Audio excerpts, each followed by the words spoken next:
¿Qué tal, queridos alumnos? ¿Cómo están? En esta oportunidad para brindarles el tema 4, nuestro último tema en esta tercera unidad. Nuestro tema 4 va a ser diagrama de secuencias. Estamos en la tercera unidad, que es análisis de requerimientos para la carrera y el curso de ingeniería de requerimientos. Diagrama de secuencias, hemos estado viendo, si repasamos, hemos empezado con lo que es este diagrama de casos de uso, ¿no? Luego hemos seguido con lo que es modelo de objetos, y ahora también vamos a ver diagrama de colaboraciones, y ahora vamos a ver lo que es el diagrama de secuencias. Un diagrama de secuencias viene a ser una forma de graficar las interacciones entre los objetos y las interfaces de los casos de uso. Si nos ponemos a recordar, en el tema 3 vimos una gráfica de los objetos. ¿Se acuerdan que habíamos puesto las notaciones gráficas con los objetos o las entidades? Habíamos puesto lo que es las interfaces o las vistas y los que controlan o los controladores. Era una forma general. Ahora, el diagrama de secuencia me permite hacer un diagrama ya más detallado, de cómo hacer un diagrama que especifica cómo se interactúa los objetos con los casos de uso, ¿no? En este caso con las presentaciones que se va a hacer o las interfaces de usuario que se va a hacer. Vamos a poder apreciar en este diagrama los mensajes que se envían de un lado para otro, los mensajes que se devuelven, hasta dónde llega. Simplemente es un conjunto de secuencia de todo lo que hace y de cómo funciona el sistema, ¿no? Es un conjunto de líneas que vamos a ver de dónde va hacia dónde y cómo llega y cómo regresa. Bueno, este es el diagrama de secuencia. Vamos a entenderlo mejor quizás con un gráfico. Ahí en la diapositiva tenemos, por ejemplo, un gráfico que más o menos así son los gráficos o los diagramas de secuencia. Tenemos por un lado el socio de una biblioteca. Estamos hablando supuestamente de una persona que se va a matricular, quizás como socio de la biblioteca o algo así, ¿no? Aunque ahí más que socio de la biblioteca podría ser mejor un posible socio, ¿no? Todavía no es socio porque se va a matricular al club, por decirlo así. Ya. Este posible socio, que si lo vemos desde otro punto de vista, si lo vemos desde matrícula, entonces ya no sería socio, sino sería alumno, ¿no? Pero vamos a llamarlo entidad mejor. Esta entidad lo que va a hacer es acceder a la interfaz formulario de matrícula. Entonces, esta interfaz, ¿no?, está ahí lista para que se registre la matrícula. Es una interfaz. Ahora, lo que va a hacer este actor, que tiene que ser un actor interno, tiene que ingresar al formulario, ¿no? Ahora, una vez que ingresa al formulario, lo que voy a hacer es ingresar datos. Miren, si ustedes se ponen a analizar, este diagrama es casi parecido al que hicimos en el anterior tema, sino que en el anterior tema vimos que desde el empleado de ventas, creo que era, se iba hasta registrar pedidos, ¿no? En este caso, el empleado de la biblioteca, ¿no?, que en este caso es el actor que vemos ahí, que ahí debería estar, se va hasta registrar la matrícula, ¿no? Registrar la matrícula del posible socio, que debería estar más para allá. Cuando entramos a lo que es el registro de matrícula, vamos a ingresar al formulario y se va a ingresar datos. Ahora, estos datos van a ser enviados. Podemos ver ahí una línea que dice enviar datos y se va hasta la notación gráfica que dice CCFRMMAT, ¿no?, que supuestamente es el control de la interfaz de FRMMAT, que vendría a ser la interfaz donde se registra la matrícula. Entonces, miren, desde la interfaz o desde la vista, la presentación, como le quieran llamar, nos estamos yendo hacia el control de FRMMAT, enviando los datos, ¿no? Enviando los datos que ingresó el actor interno. Ahora, este control regresa un mensaje, ¿no? Supuestamente el control va a validar que todo esté correcto, que todo esté ok, y regresa el mensaje para ver un mensaje a lo que es la interfaz o a la vista, para ver si todo está ok para que se pueda grabar los datos. Una vez que regrese ese mensaje hacia el formulario, la vista, la presentación, como quieran llamarle, entonces el actor interno, que sería el trabajador de este proceso, selecciona el grabar para que pueda grabar los datos. Entonces estamos haciendo una secuencia de lo que pasaría a la hora de registrar una matrícula de un alumno, de un socio de una biblioteca o de lo que sea.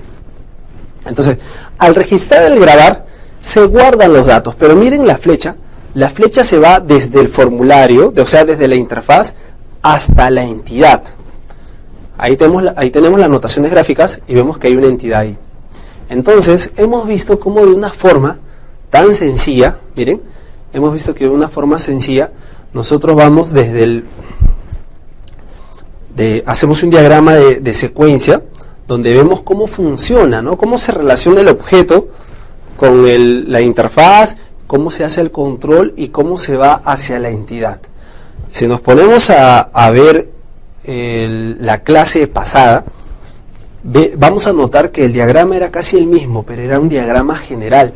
Este diagrama ya es un diagrama detallado, ¿no? Y estamos viendo cómo se interactúa los objetos con las demás interfaces, con los demás controles, con las demás entidades. Bueno, al final se supone que después de todo esto se puede grabar o se queda grabado el registro. Es más, ahí ese diagrama de secuencia se ha puesto solo la secuencia hasta ahí, pero esto podría seguir teniendo más secuencias, ¿no? Como por ejemplo que el formulario devuelva un mensaje registro grabado, ¿no? Sino que ya como el tamaño de la diapositiva es así, no pudimos agrandar más el diagrama. Pero, más o menos, esta es la idea del diagrama de secuencia, donde empieza que un actor interno ingresa al formulario, tenemos el formulario que es la vista, la presentación, ¿no? Después se ingresó los datos, este formulario envía los datos para que sean controlados. Esto de enviar los datos es algo relativo, porque en sí el formulario, ya proyectándonos a la programación, el formulario internamente es el que hace la validación y puede llamar a una función o quizás a otra, que puede estar dentro del mismo formulario o puede estar fuera. Ya. Este formulario regresa un mensaje, si todo está ok, si hubiera un error de validación, como por ejemplo datos incompletos o datos inconcisos, ¿no? Después de eso, si todo está bien, el actor interno va a registrar, va a grabar, y se supone que desde el formulario o desde la vista se va a grabar en la entidad. Ahí se podría haber hecho otra secuencia donde se podría haber verificado una verificación que si no está matriculado en otro lado o si falta algún registro o algo así, ¿no? Entonces, la idea de este diagrama de secuencia es hacer un diagrama de las interacciones entre los objetos, ¿no? Los objetos que hay y todas las demás entidades que podemos encontrar. En este caso hemos puesto una entidad matrícula, que también es un ejemplo, porque pudo haber más entidades, si hubiera más entidades se dibujan, y hemos visto cómo se hace la secuencia, ¿no? Y al final esta secuencia se va a transformar en un formulario y se va a transformar en la forma de usar el formulario, ¿no? Y cómo va a funcionar. Si nosotros nos ponemos a pensar, cuando vemos ya un sistema hecho, por decir, cuando nos vamos a registrar para sacar una tarjeta de crédito, un ejemplo, que esto lo han hecho muchas de ustedes, muchas personas, ¿no? Nosotros cuando queremos sacar una tarjeta de crédito, nos piden lo primero los DNI, ¿no? O sea, nos piden un dato. Ya, entonces se diría que el actor interno de ese proceso ingresa DNI, ¿no? El sistema lo que hace es verificar si está asociado o no. Entonces, desde ahí, ¿a dónde se va a ir? Se va a ir supuestamente a la entidad, ¿no? Para verificar si está o no está. Después se va a regresar y podríamos regresar un mensaje si es que existe ya registrado una cuenta, ¿no? Con ese DNI o no. Posteriormente, si en caso no existiera, lo que va a hacer el actor interno es registrar los datos, ¿no? Poner los demás datos, el nombre, el apellido, la dirección, el email, ¿no? Y todos esos datos. Ahora, esos datos de ahí se van a ir guardando en la entidad. Entonces, si nos ponemos a pensar en ese proceso, nosotros vamos a tener varias secuencias, ¿no? Y eso es lo que pretende este diagrama. Bueno, como habíamos visto todo hasta ahorita, la unidad 3, ¿no? Hemos visto los casos de uso, que son el proceso, yo diría, más importante para lo que es el análisis de sistema. Hemos visto el modelo de análisis de objeto y el diagrama de secuencia. Nos faltan más diagramas, el diagrama de actividades, el diagrama de colaboraciones, y eso es lo que vamos a ver ya en la última unidad. Ahora, a ustedes quizás les interesa un caso ya práctico.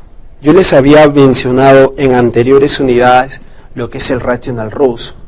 Entonces, vamos a preparar un video, o vamos a preparar una clase en la cual vamos a enseñar cómo utilizar el programa Rational, ¿no? A pesar de que estos diagramas, estos flujos se pueden hacer en una simple hoja, porque algunas personas lo hacen así, nosotros podemos aprovechar la tecnología y utilizar este programa que se llama el Rational Rules para hacer todo esto. Y vamos a hacer un caso muy sencillo, muy conciso, ¿no? Que es el de registrar matrícula. Hay un tema muy importante y quiero aprovechar esta parte de la clase para decírselos. Cuando uno registra matrícula, he visto algunos alumnos que me han enviado un mensaje ahí en la tutoría que me dicen que uno de los requisitos funcionales podría ser verificar si el alumno no ha desaprobado ningún curso. Bueno, yo les digo que ese requisito no existe en una matrícula, porque una matrícula es cuando un alumno nuevo se matricula en la institución. La matrícula es una sola vez. Ahora, si lo que ustedes me están hablando es reinscripción, esa es otra cosa, ¿no? Porque si yo voy a estudiar algo en una institución, me matriculo. Pero ya cuando pase a segundo ciclo, ya no me matriculo, me reinscribo. Entonces, lo que se les ha pedido es en una tarea, en una actividad, se les ha pedido requisitos funcionales del proceso de matrícula. O sea, entonces la tenemos un poco más fácil. Yo les voy a dar un ejemplo. Una matrícula es así: un alumno va, pregunta qué carrera se enseña, cuánto cuesta, si el alumno está interesado, paga, ¿no? Bueno, se matricula supuestamente, llena una ficha, de ahí se le genera un código, y luego va a caja, paga y ya listo, le dan su horario, se genera un CARDES internamente, su CARDES de pagos, ¿no? Todos sus pagos, qué fecha va a ser y todo eso. Después, ojo, ahí el alumno no tiene horarios, no tiene docentes, no tiene sección todavía. Simplemente el alumno se ha matriculado como alumno. Posteriormente, ya se le asigna una sección, se le asignan los cursos, los docentes, pero eso ya no es parte del registro de matrícula. Eso ya es parte de lo que es las actividades académicas, ¿no? Entonces, el registro de matrícula acaba ahí, ¿no? Si nosotros preguntamos a una persona que hace matrícula, simplemente la persona atiende a gente, atiende a posibles alumnos, los registra y los guarda, ¿no? Entonces el proceso de matrícula es sencillo, no es muy difícil. Ahora, por ahí, como les digo, me decían que hay que verificar si está aprobado, si está desaprobado, pero eso ya no es matrícula, esa es reinscripción. Cada vez que un alumno pasa de ciclo se reinscribe, y ahí sí hay que verificar que el alumno no deba ni un curso, que el alumno no, etcétera. Entonces, mucho ojo con lo que es el proceso de matrícula. Quiero aprovechar también para hablar sobre otra actividad que decía del sistema de biblioteca. En el sistema de biblioteca se habían puesto unos requisitos funcionales y no funcionales. Y se pedía en una actividad agregar dos más que no se hayan mencionado. Bueno, esto ya lo habíamos hablado en clases anteriores, donde yo les decía que los requisitos necesariamente no son fijos. O sea, una persona puede obtener o puede capturar 8 requisitos, pero a lo mejor si se hace un poco más de análisis o si se hace un poco más de investigación, podemos sacar más requisitos, ¿no?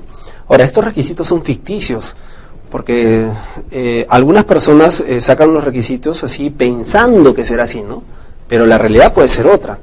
para sacar o para capturar los requisitos que realmente necesitamos, nosotros necesitamos hacer, ya saben, cuál es el método principal de recolección de datos, la entrevista, ¿no? Entonces, yo no sé si alguno de ustedes ha ido a entrevistarse con alguien de una biblioteca.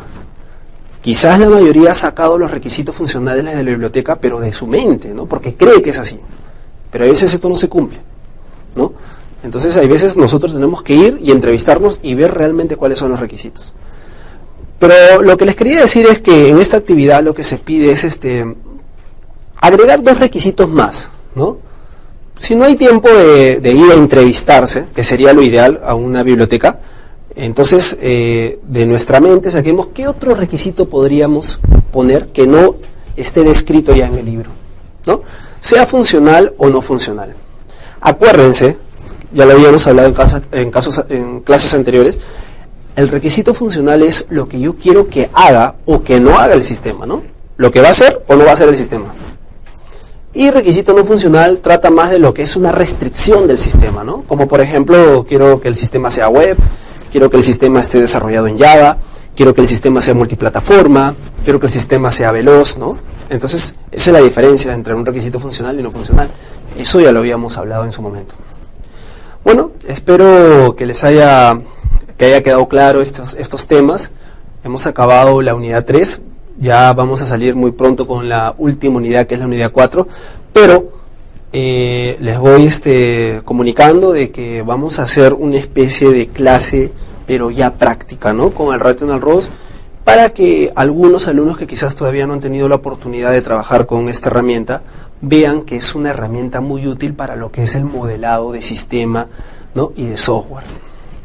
Entonces esto va a salir posteriormente como parte del tema 3 para que ustedes puedan ver ya la forma práctica.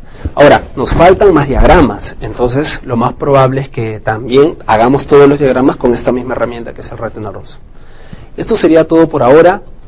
Bueno, finalizamos ya la unidad 3, espero que haya sido de su agrado, espero que todo haya quedado claro. No se olviden que los espero el sábado de 6:30 a 10 y cualquier consulta pueden hacerlo a través del aula virtual. Muchas gracias por todo y será hasta pronto. Gracias.